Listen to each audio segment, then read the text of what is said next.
Bienvenue sur Bonjour America, je suis Audrey Mazins, voici l'actualité du jour. USA, la Réserve fédérale continue ses économies.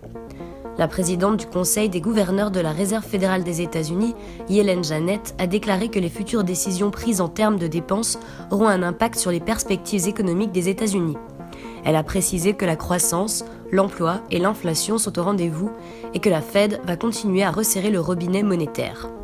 Pendant la campagne présidentielle, Donald Trump avait accusé Janet Yellen de mener une politique monétaire arrangeante pour gonfler le bilan de 2 mandats démocrates.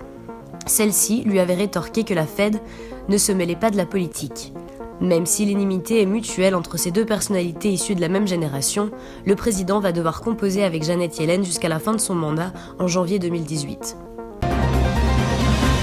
OTAN, l'organisation toujours soutenue par le Pentagone. L'OTAN peut être rassurée, les États-Unis lui réaffirment leur fort soutien. C'est ce qu'a affirmé ce mercredi le nouveau chef du Pentagone, James Mattis, lors de sa première visite au siège de l'Alliance Atlantique à Bruxelles. À la mi-janvier, Donald Trump avait pourtant qualifié l'OTAN d'obsolète, notamment parce qu'elle ne s'était pas occupée du terrorisme. Les déclarations de son secrétaire à la Défense sont donc de nature à réduire l'incertitude sur l'engagement transatlantique américain. Venezuela, Maduro déplore les sanctions contre le vice-président. Hier, Washington a placé Tarek El-Haïssimi sur sa liste noire des trafiquants de drogue. La justice américaine l'accuse d'avoir facilité le trafic grâce à son contrôle des ports et d'une base aérienne. Les propos ont été jugés inacceptables par le président vénézuélien Nicolás Maduro. Ce dernier a précisé qu'il avait ordonné au ministre des Affaires étrangères d'appeler le représentant des États-Unis au Venezuela pour lui présenter une lettre de protestation et exiger une rétractation. Ce n'est pas la première fois que des proches du pouvoir vénézuélien sont dans la liste de mire de la justice américaine. En novembre, un tribunal fédéral de New York a déclaré coupable de trafic de drogue 2 neveux de la première dame. France, la nouvelle arme de la lutte anti-drone. L'armée de l'air française a dressé 4 aigles royaux sur sa base de Mont-de-Marsan. Ces aigles représentent la nouvelle arme de lutte anti-drone. Jusque-là, le projet était classé secret défense. Ils intercepteront ainsi les drones qui s'aventurent illégalement au-dessus des sites sensibles, notamment les centrales nucléaires. D'abord initiée par la police néerlandaise aux Pays-Bas, la méthode a été adoptée par la France. La base aérienne de Mont-de-Marsan, dans le sud-ouest de la France, possède pour l'instant 4 aigles dans sa fauconnerie qui atteignent 2 mètres d'envergure à l'âge adulte. 4 nouveaux rapaces doivent arriver d'ici l'été.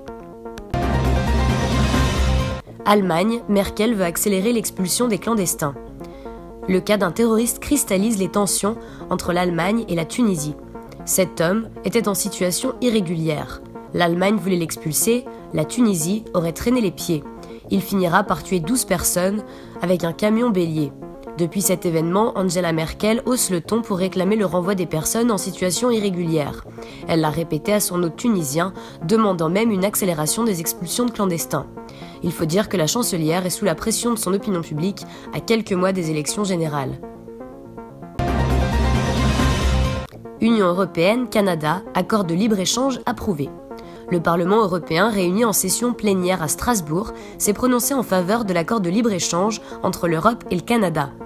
Les députés européens ont fini par approuver le CETA, l'accord de libre-échange entre l'Union européenne et le Canada. 408 députés issus de rangs de la droite et une partie des sociodémocrates ont donné leur feu vert. Après 7 ans de négociations entre Ottawa et les institutions européennes, les parlementaires ouvrent donc la voie à une mise en œuvre provisoire du traité. Pour entrer pleinement en vigueur, le CETA doit maintenant obtenir l'aval des parlements nationaux et régionaux des États membres. Patrimoine immatériel de l'UNESCO. L'UNESCO a alerté sur le risque de disparition rapide de l'ensemble des formes culturelles immatérielles, notamment du fait de la mondialisation. C'est par exemple le cas des danses et musiques traditionnelles, des arts du spectacle, des pratiques sociales ou rituelles. D'après les scientifiques, les nouvelles technologies peuvent aider à les préserver grâce aux archives numériques. Ces archives seront précieuses pour les générations à venir. Grâce à elles, elles pourront mieux connaître leurs traditions et définir leur identité. Merci d'avoir suivi le journal. À très bientôt sur Bonjour America.